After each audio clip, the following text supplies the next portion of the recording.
Hello, my dear students. How are you? Hopefully you all be fine.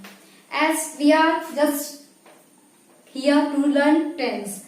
Earlier classes we have read the concept of tense and their classifications. Today what will we read? We will read the structures of tense and their rules. ठीक है? तो आज हम क्या पढ़ेंगे? Tense पढ़ेंगे. Tense का rule पढ़ेंगे, स्ट्रक्चर का रूल पढ़ेंगे. हमने टेंस के बारे में पढ़ लिया. टेंस क्या है, टेंस को हमने कैसे बांटा, टाइम ऑफ वर्क पे बेसिस पे.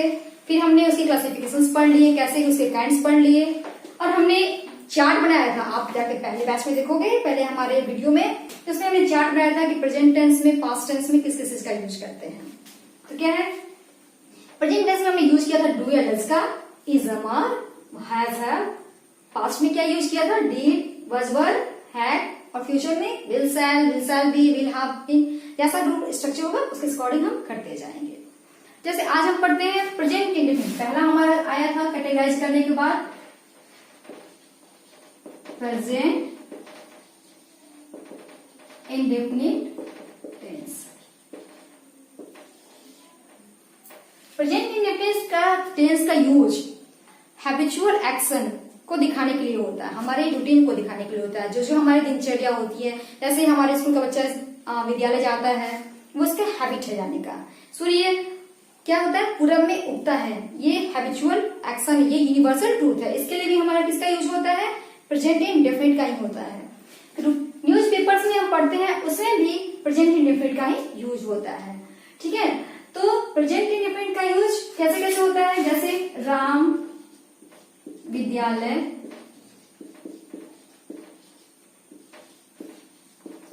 जाता है, मेरे पिताजी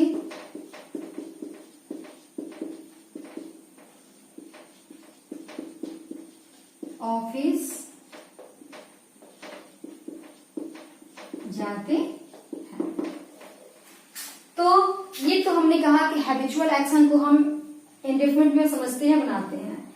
हिंदी में कैसे पहचानेंगे कि ये कौन से टेंस में है, तो इसका एक सिंपल सा उदाहरण है. सबसे आसान तरीका है कि जिसके अंत में, जिस वर्ब के अंत में ता है, ती है, ते हैं इत्यादि रहते हैं, उसे हम प्रेजेंट इंडेफिनिट टेंस में समझते हैं. तो स्ट्रक्चर हमारा क्या हुआ, सब्जेक्ट. स्ट्रक्चर क्या बनेगा इसका हमारा, subject plus V1 oblique V5 plus object.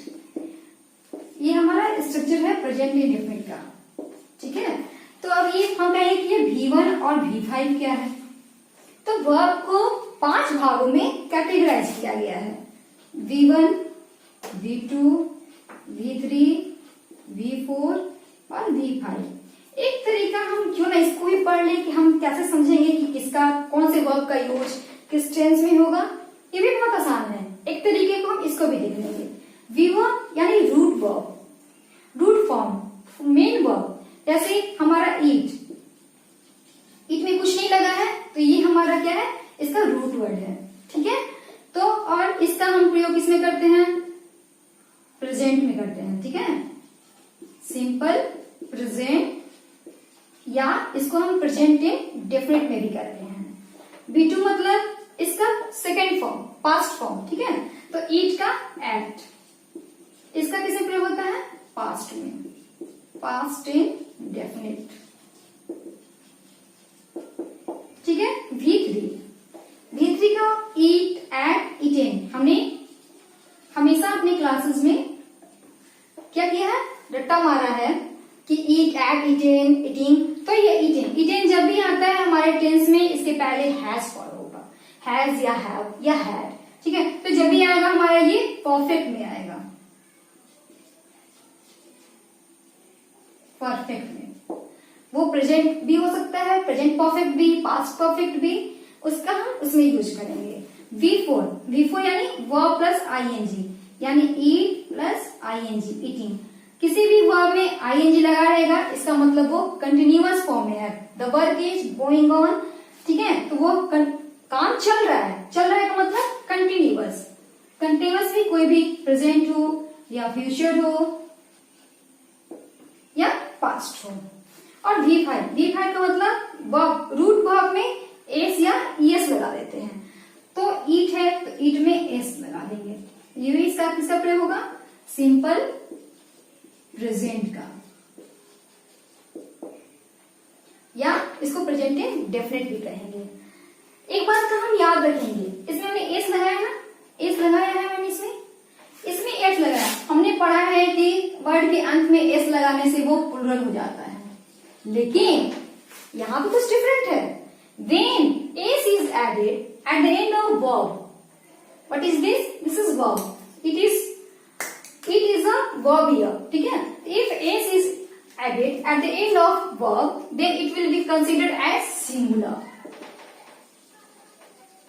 ये जब भी होगा हमारा सिंगुलर में होगा, जबकि हमारा क्या है नाउन में, जैसे बॉय क्या हुआ नाउन है, गर्ल क्या हुआ नाउन है, इसमें अगर हम एस लगाते हैं तो ये क्या हो जाएगा हमारा, ये हमारा प्लूरल हो जाएगा। आई बात समझ में? हमने क्या पढ़ा कि अगर वर्ब में एस या एस लगाते हैं तो उसे हम सिंगुलर में समझते हैं, जबकि नाउन में एस लगाएंगे तो वो क्या हो जाएगा हमारा प्लूरल हो जाएगा। तो अब हम आते हैं अपने स्ट्रक्चर पे। स्ट्रक्चर हमने पढ़ा कि प्रेजेंट इंडेफिनिट का स्ट्रक्चर होता है सब्जेक्ट प्लस V1 या V5 प्लस ऑब्जेक्ट। अब सब्जेक्ट क्या होता है, सब्जेक्ट कौन कौन बन सकता है? तो सब्जेक्ट जब भी बनेगा हमारा, सब्जेक्ट हमारा जब भी बनेगा वो क्या बनेगा, नाउन बनेगा या प्रोनाउन बनेगा। ठीक है, तो हमने क्या पढ़ा, सब्जेक्ट जो भी बनेगा हमारा, सब्जेक्ट क्या होता है, सब्जेक्ट कहते किसने है? तो one who does in a sentence is called subject, यानी सेंटेंस में जो काम करता है, सेंटेंस में जो काम करता है उसे हम सब्जेक्ट कहते हैं। तो यहाँ पे विद्यालय जाता है, और हम सब्जेक्ट को निकालते कैसे हैं? By raising a question, by adding the question क्या, हु। अगर हम हु लगा के इसको पूछते हैं तो उसका हमारा जो आंसर मिलता है वो हमारा सब्जेक्ट है। ठीक है ना? तो जैसे विद्यालय जाता है, कौन विद्यालय जाता है? तो Ram, it means that is subject. तो राम विद्यालय जाता है, आइए इसको बनाते हैं। तो राम हो गया हमारा राम।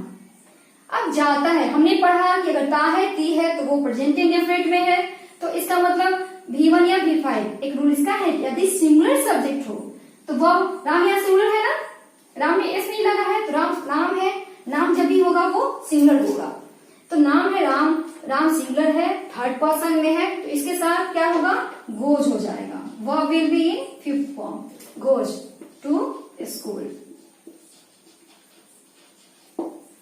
ठीक है, मेरे पिताजी, माय फादर, पिताजी एक ही है ना, ऑफिस जाते हैं, कौन ऑफिस जाता है, व्हाट इज दिस, ये है सब्जेक्ट। ठीक है, तो मेरे पिताजी, तो माय फादर,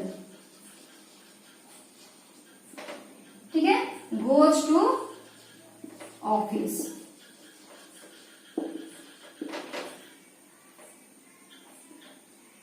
सबको समझ में आई? हमने क्या कहा कि यदि सेंटेंस के अंत में, हिंदी क्रिया के अंत में ता है, ती है, ते हैं इत्यादि लगे रहते हैं तो उसे हम प्रेजेंट इंडेफिनिट टेंस में समझते हैं। उसको कैसे बनाते हैं, सब्जेक्ट प्लस V1 या V5।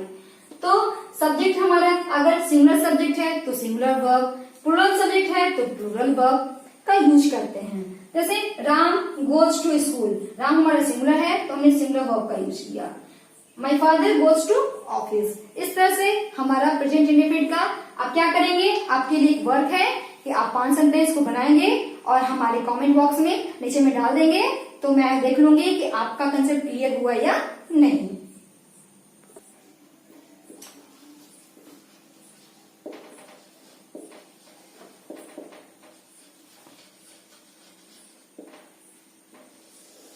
दूसरा हमारा आया था प्रेजेंट कंटिन्यूअस। कंटिन्यूअस किससे बना है, कंटिन्यूअस वर्ड ही मिल जाएगा हमारा आंसर। कंटिन्यूअस बना है कंटिन्यू से, किससे बना है, कंटिन्यू। कंटिन्यू का मतलब करना क्या होता है, जारी रखना, यानी चलते रहना। यानी मेरा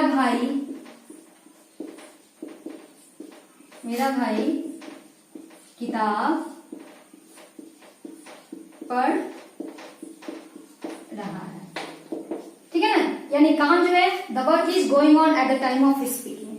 हमारा जो काम है मेरे भाई का किताब पढ़ने का वो चलता आ रहा है। वे लोग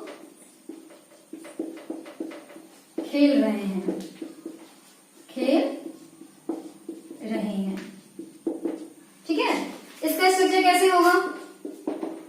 सिंपल है, ठीक वैसे ही फॉलो करेंगे हम। इसमें सब्जेक्ट रहेगा plus is, am, are plus V4। V4 मतलब verb plus ing plus object. अब देखिए इसमें क्या हमने पढ़ा कि अगर हमारा सेंटेंस हिंदी में रहा है, रही है, रहे हैं इत्यादि लगे रहते हैं तो उसे हम कंटिन्यूअस में समझते हैं, यानी काम हमारा चल रहा है। जब हम बोल रहे हैं तो काम हमारा चल रहा है। तो उसके लिए स्ट्रक्चर क्या है, सबसे पहले हम सब्जेक्ट को लिखते हैं, उसके बाद auxiliary verb is am are का यूज करेंगे, फिर वर्ब का यूज करेंगे, फिर ऑब्जेक्ट का यूज करेंगे। वर्ब में हमेशा क्या लगा रहेगा, आईएनजी लगा रहेगा, ठीक है। जैसे मेरा भाई किताब पढ़ रहा है तो मेरा भाई का क्या होगा, माई ब्रदर, माई ब्रदर। उसके साथ क्या लगाएंगे, इज का, इज रीडिंग अ बुक, ठीक है। वे लोग खेल रहे हैं, क्या होगा, they are playing.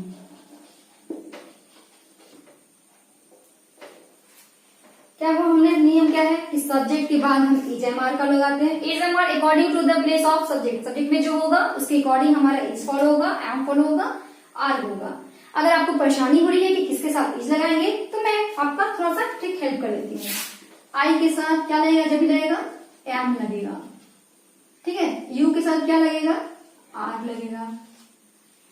He, C, it के साथ क्या लगेगा, इज लगेगा, ठीक है। ये दे रहेगा तो क्या होगा, आर होगा। ये आपकी हेल्प के लिए मैंने लिख दिया है। तो हमने पढ़ा कि यदि हिंदी क्रिया के अंत में रहा है, रही है, रहे हैं इत्यादि लगे रहे तो उसे हम प्रेजेंट कंटिन्यूअस टेंस में समझते हैं। और उसका स्ट्रक्चर क्या होगा, subject plus is am are plus V4 plus object, यानी वर्ब का फोर्थ फॉर्म। या आप शुरू करते हैं कि वर्ब के अंत में आईएनजी लगे, यहाँ रीडिंग है ना, रीडिंग तो आईएनजी लगा हुआ है तो ये हमारा फोर्थ फॉर्म है। अगर उसमें से हम लगा के लास्ट में फिर ऑब्जेक्ट को लिख देते हैं।